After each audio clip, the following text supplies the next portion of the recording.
lagi, tapi sebelum cerita gue mau nanya, kalian tuh dulu waktu masih kecil ada nggak ya sama kayak gue?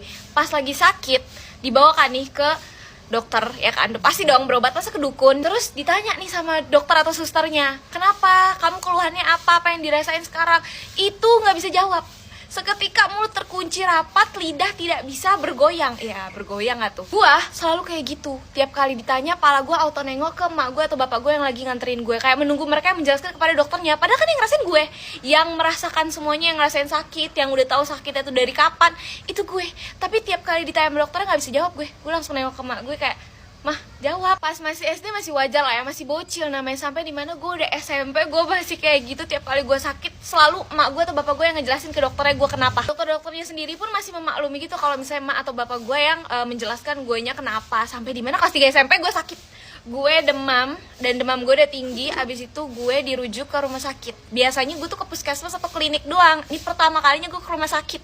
Udah gitu ngambil nomor antrian dong. Gue ngantri, gue duduk, nih bapak gue lagi izin kerja atau bagaimana gue nggak tahu, pokoknya lagi teleponan di agak jauh ke sana karena emang itu kondisinya rumah sakitnya lumayan rame, dan di dalam tuh udah tinggal satu orang. Dan abis itu gue, bapak gue belum dateng, gue mau nyari takut nyasar, dan di situ gue nggak bawa HP, udah paket lengkap, gue deg-degan setengah mampus. Bener aja sesuai dugaan, nomor gue dipanggil, nggak mungkin dong gue diem dong karang bego di situ. Ya udah akhirnya gue masuk, bapak gue belum dateng, nggak tahu di mana. Pas masuk, gue ditanya nama, umur gitu-gitu. Terus habis itu gue bilang dengan memberanikan diri, gue bilang, dok boleh ditunggu sebentar nggak, papa saya lagi di luar, lagi telepon. Terus lo tau jawaban tuh dokter apa yang bikin gue kena mental? Loh, ini yang sakit kamu atau papa kamu? Kamu kan? Ya udah, kenapa harus nungguin papa kamu?